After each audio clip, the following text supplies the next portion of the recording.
Before gods ruled Olympus, before the thunder of Zeus or the trident of Poseidon, there were the Titans, immense, elemental beings born from the chaos that preceded creation. They were the bones of the mountains, the pulse of the sea, and the breath of storm winds. Their reign was not written in scrolls, but in stone and shadow, carved into the very marrow of existence. Among these primordial rulers stood Chronos, not the eldest, but the most cunning, not the strongest, but the most feared. Chronos, the god of time, did not inherit power. He seized it. With a blade forged of unbreakable adamantine, gifted by his mother, Gaia, he rose against his own father, Uranus, and cleaved open the sky, splitting the heavens from the earth and breaking the eternal stillness. That moment, when son overthrew father, echoed through eternity.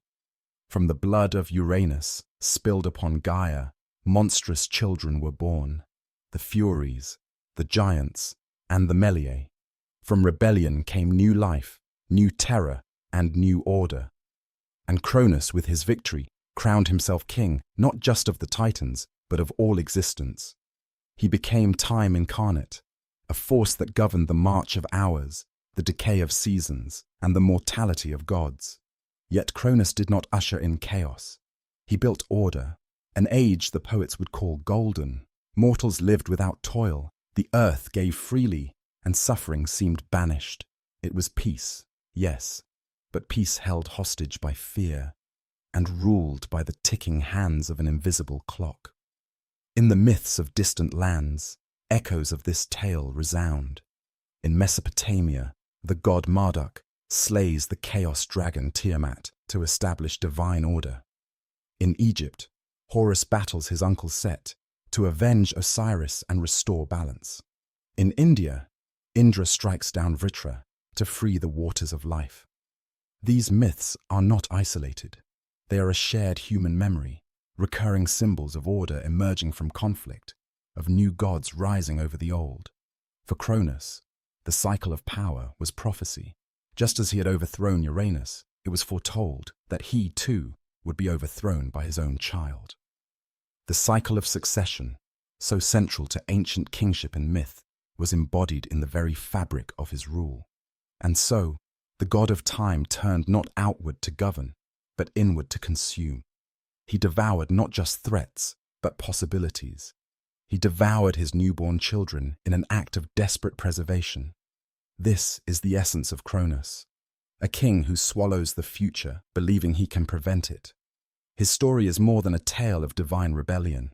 It is a parable of power's dread of change, of regimes that collapse under the weight of their refusal to evolve. Myths are not relics, they are blueprints. They encode the fears, hopes, and truths of the cultures that birthed them. The myth of Chronos is not simply about gods. It is about kings who fear their heirs, fathers who fear their sons, societies that fear revolution.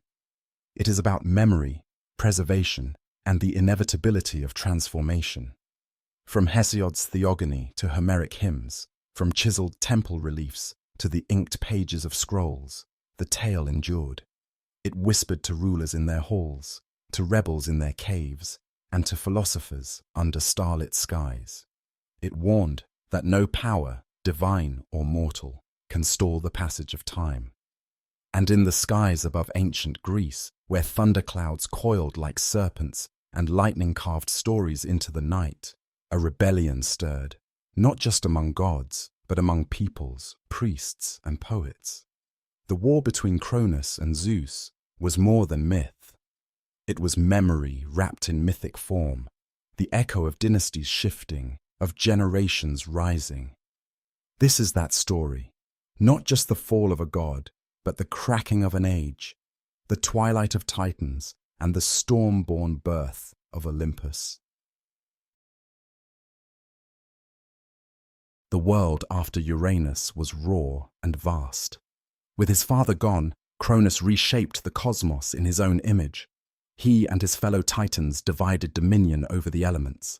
Oceanus took the oceans, Hyperion the light, Coas the axis of heaven. But Chronos, he claimed time.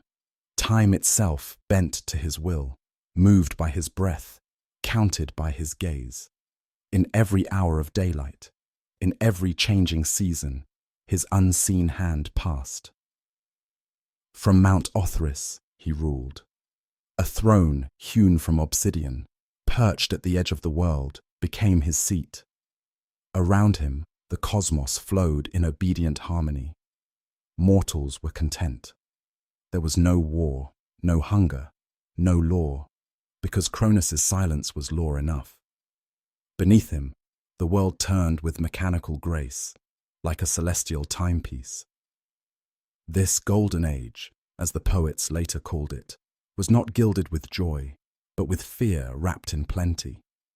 There were no written laws because no one dared challenge order. The earth gave without request, but the heavens loomed, watching. People toiled little, yet they looked up with dread. Chronos had achieved what no god before him had, a reign unchallenged, a dominion uninterrupted. And yet, peace was never his goal. Preservation was, preservation of power, and prophecy threatened that preservation at every turn. He was not a creator god. He was a hoarder of moments, a collector of endings. Gaia's whisper haunted him. Your child will rise. Your heir will end you. These words burrowed into his mind, not as warning, but as inevitability. So when Rhea, his sister and queen, bore children, Chronos turned cold. He waited at the moment of their first breath, then swallowed them whole. Their divine cries were silenced before the stars could mark their births. Hestia, Demeter, Hera, Hades, Poseidon, gone before their first word. Not dead, not banished, trapped inside him, their divine essence sealed within the god of time. In consuming them, he believed he consumed their potential, their rebellion, their fated rise. Rhea wept in secret.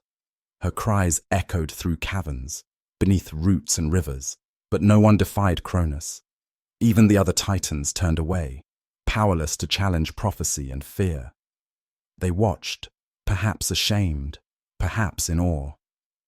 The image of Chronos consuming his children would become one of the most haunting motifs in all of Greek mythology. It wasn't just divine cannibalism, it was existential horror, the embodiment of a world where the present kills the future to maintain itself, where time eats its own to stall its passing. In ancient Greece, where kingship was fraught with betrayal and succession often came by bloodshed, this myth struck deep. It wasn't just a story, it was political commentary, spiritual parable, and psychological allegory. The fear of being overtaken by one's successor is not divine, it is deeply human. Chronos represented more than time. He embodied every aging ruler who refused to cede power, every tyrant who feared his heir, every dynasty that collapsed under the weight of its own refusal to change. In him lived the fears of every generation watching the next rise with unfamiliar fire. Yet Chronos was still venerated. In the fields, his name was whispered as crops were sown and reaped. The sickle, once a symbol of rebellion, became a sign of the harvest. In Arcadia, in the shadows of wild forests and ancient stones, Chronos lingered as a god of the old ways. Some still saw him not as tyrant, but as guardian of an age unspoiled by strife. His name, Chronos, would eventually blend with Chronos, Greek for time. The two became one, the myth and the measurement, the devourer and the hour. And thus, with every second that passes, his myth continues. Time, in Hellenic thought, was not a straight line, but a circle. Cronus's devouring of his children wasn't a break in the cycle, it was the cycle itself. The fear of change, the inevitability of rebellion, the return of fate, the Ouroboros, the snake devouring its own tail. And so, as Chronos reigned from his black throne and the world sang of peace, the storm gathered in silence. The sky did not roar, not yet. But it would. For prophecy is patient, but never silent.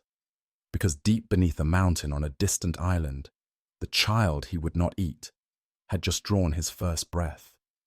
A cry hidden in the wilds. A storm waiting to be born. Rhea, titaness of fertility and motherhood, had reached her breaking point. Her arms had cradled children only to have them ripped away. Her womb had birthed gods who never saw the stars.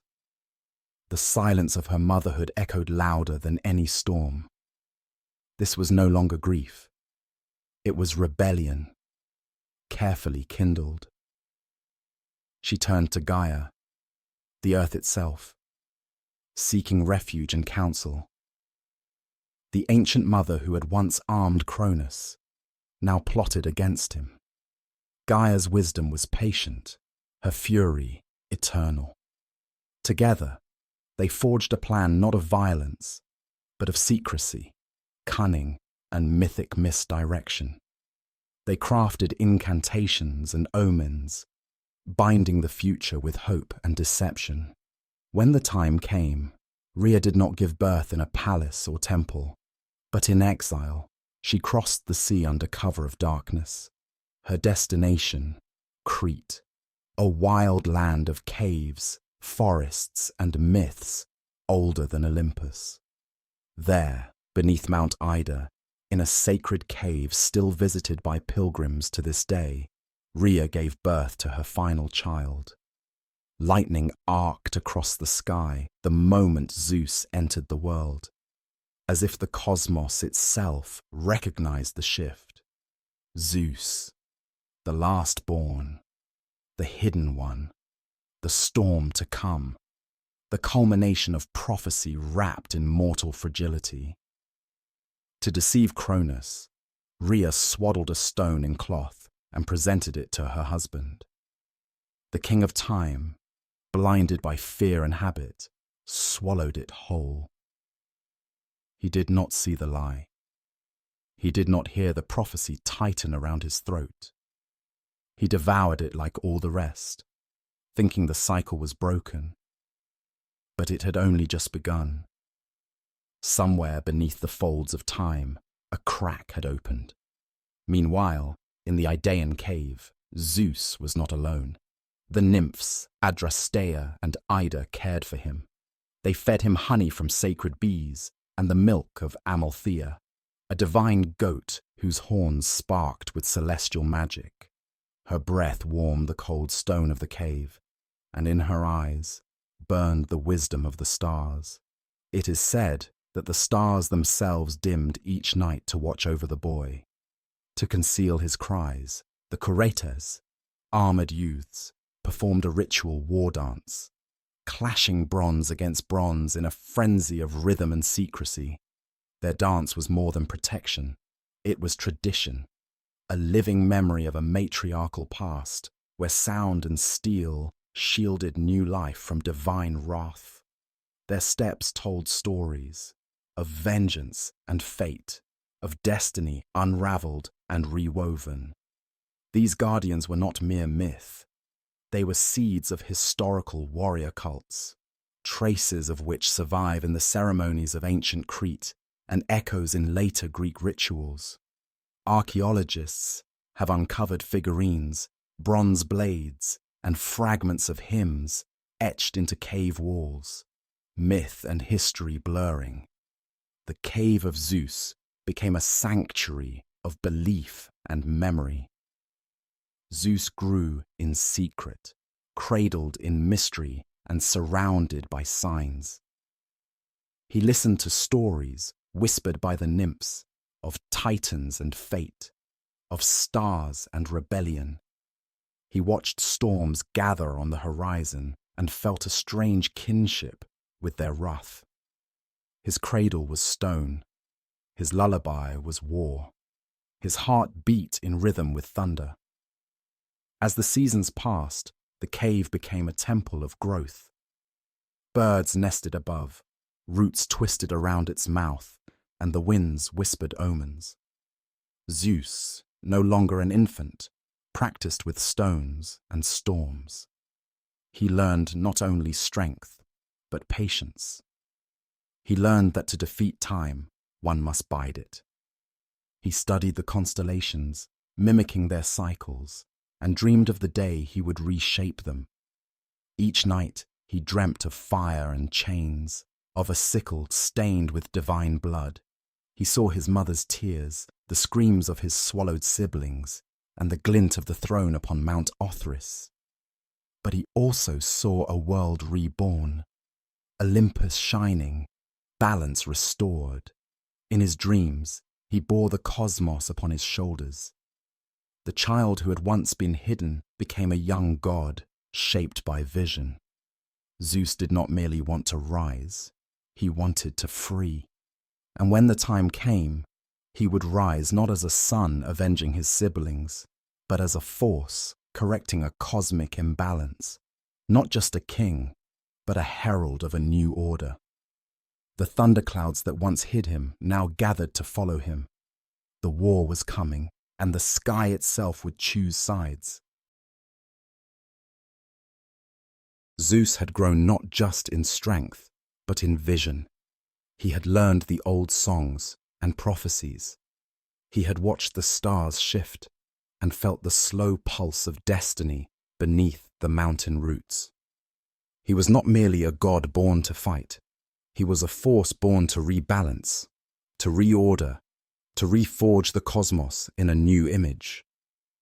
With the help of Metis, the Titaness of wisdom, Zeus devised a plan, a draft of such potency it could compel even a god to purge. It was brewed from river Lethe water, herbs that grew only in the cracks of forgotten caves and the sighs of sleeping nymphs. Disguised in mortal form, cloaked in shadows, Zeus approached Chronos, offering wine sweetened with honey and herbs older than memory. Chronos drank and faltered. What followed was not merely a vomiting of children, it was a cosmic unbinding. One by one, the devoured gods emerged: Hestia, Demeter, Hera, Hades, and Poseidon. They returned not as infants, but as deities reborn, older, wiser, incandescent with fury and purpose. They glowed with ancestral power, their forms wreathed in divine fire and memory. The war began like a whisper, a shadow in the clouds, a tremor in the ground. But quickly, it became legend. For 10 years, the heavens and earth became a battlefield. The Titanomachy, the war of the gods, was not fought in mortal time. It was a war waged in elemental symphony, thunder against stone, fire against sky. The Olympians took Mount Olympus as their stronghold.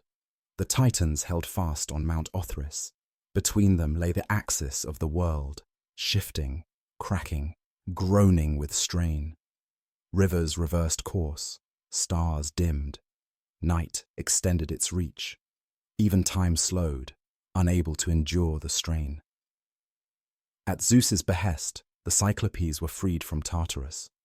In gratitude, they forged 3 weapons: Zeus's thunderbolt, Poseidon's trident, and Hades's helm of invisibility. These were not mere arms, they were declarations of dominion, sky, sea, and shadow. Each weapon bore cosmic inscriptions, symbols of creation etched in divine fire. With each battle, the world warped. Mountains collapsed under the weight of divine rage. Oceans boiled as Poseidon rose with tidal vengeance. Hades opened fissures that swallowed armies. Lightning became language, earthquakes, punctuation. Trees bled sap like tears. Birds flew in reverse. Reality bent. The hecaton shares, monstrous beings of 100 arms, hurled boulders and flame. Their cries echoed from the abyss. A chorus of vengeance. The Titans fought back with equal ferocity. Atlas held the skies. Hyperion seared the air with celestial fire. Iapetus shattered valleys with his fists. Oceanus stirred whirlpools that swallowed entire isles. Gaia herself trembled, torn between her Titan children and the Olympians born of her blood. She watched the skies with sorrow, for this was no simple battle. It was a reshaping of her body, her legacy, her soul. But strategy triumphed over strength. Zeus struck not just with power, but with foresight. He coordinated skies and seas, forged alliances with primal forces. The Olympians moved as one, synchronized, surgical, unstoppable. Hades used his helm to slip into enemy lines, sowing chaos. Hera led divine formations with ruthless clarity. Demeter turned harvests to famine where Titans walked. And then, the final battle. Zeus ascended to the highest peak. With Poseidon splitting the seas and Hades cloaked in shadow, he hurled a thunderbolt of pure fate at Mount Othrys. The sky fractured, the mountain fell. The cry of Chronos was not rage, it was recognition. He had seen the end coming. He had swallowed it. Chronos, god of time, was overthrown. Bound in chains of eternity, he and the Titans were cast into Tartarus, a pit beyond light and mercy, guarded by the hecaton. The chains were forged from paradox, from truths denied and futures unclaimed. They hummed with a song only the Titans could hear. The war ended not with celebration, but with silence. The silence of a cosmos holding its breath, unsure of what would come next. Order had returned, but the scars of rebellion would never fade. The earth still shook in memory. The winds still whispered of fire. The age of Titans was over. The reign of Olympus had begun. But every new age carries the echoes of the one before. The war was over. The cosmos exhaled. But beneath the silence was something deeper, a reckoning. The fall of Chronos was not merely a defeat, it was a turning of the age. The torch passed from one generation to the next, with all the pain and awe that such a moment carries. The world stood at the edge of something unfamiliar, a future no longer ruled by fear, but by the hope of order. Chronos knelt, not with submission, but with stillness. Time itself paused around him. He looked upon Zeus, his son, his liberator, his doom. In that gaze was no hatred, only understanding. The understanding that all things, even gods, are bound to cycles. That even power, no matter how absolute, must bow to change. His face bore not the rage of a tyrant, but the quiet sorrow of one who had lived too long against his own prophecy. For a moment, the sky did not rumble, the winds did not howl. The stars above flickered with reverence, watching the end of one age and the cautious birth of another. Zeus stood as the storm incarnate, but he did not strike. He did not speak vengeance. He listened, and in the silence, he heard the echo of generations. Zeus did not gloat. He did not roar in triumph.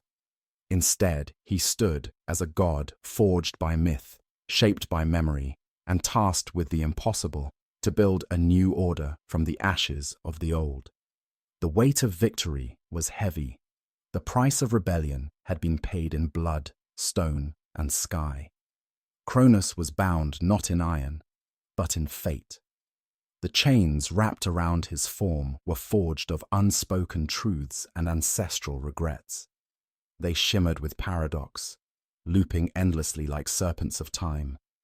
Each link whispered a lesson, of ambition, of loss, of the dangers of control. He would not be slain. He would endure. In Tartarus, yes, but alive. A monument to what was, and a warning to what might come again. Tartarus was not a place of fire. It was deeper than fire. A void beneath the world, where sound became thought and time unraveled into threads. There, Chronos would sit, not as ruler, but as reminder, not as tyrant, but as teacher of what power, untethered from wisdom, becomes. In time, even Chronos would be whispered of, not just as a tyrant, but as a necessary step. The devourer, the preserver, the god who taught his children the cost of fear. His myth evolved, as all myths do, shaped by the needs of those who tell them. In the Orphic tradition, Chronos is not only punished, but eventually released, a symbol of reconciliation between eras, between father and son, between chaos and order. Zeus turned away from the pit, not with triumph, but with purpose. The world was now his to shape. His siblings, now sovereign gods, took up their dominions. Poseidon to the sea, Hades to the underworld, and Zeus to the sky. Olympus rose, not as a fortress, but as a beacon, a monument not just to victory, but to renewal. It would be carved into song and stone for millennia to come. Yet beneath the new heavens, the myths of Chronos lived on, in temples and scrolls, in poems and plays, in the ticking of every clock. The Titan who swallowed time became time itself. He was remembered not for what he ruled, but for what he warned. His sickle became the symbol of the harvest, of cycles, of death and rebirth, of endings that give way to beginnings. In distant lands, echoes of this myth persisted. The Norse spoke of Ymir, whose body formed the world. The Hindus of Prajapati, torn apart to create the universe. Each story bore the same pulse, that destruction is not always malevolence. That creation often demands sacrifice. And in the hearts of mortals, the tale echoed. That power, if left unchecked, will consume itself. That every rain bears the seed of its undoing. That from destruction, if tempered with wisdom, a more just order might rise. Chronos became a parable not just of tyranny, but of transition, of the cost of clinging and the grace of letting go. And so, as the dust of war settled and the stars realigned, the world braced for a new age, one born from storm and silence alike. Thank you for joining us on this journey through myth and memory, where gods rise, tyrants fall, and time itself holds its breath. If this tale moved you, intrigued you, or left you with more questions than answers, good. That is the power of myth. Subscribe to the Myth Index for more immersive dives into ancient legends, their hidden meanings, and the civilizations they shaped.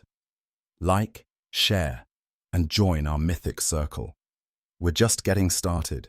Each episode a scroll, each story a flame. Until next time, honor the past, question the present, and shape your own legend. Because the saga never ends, it only changes hands.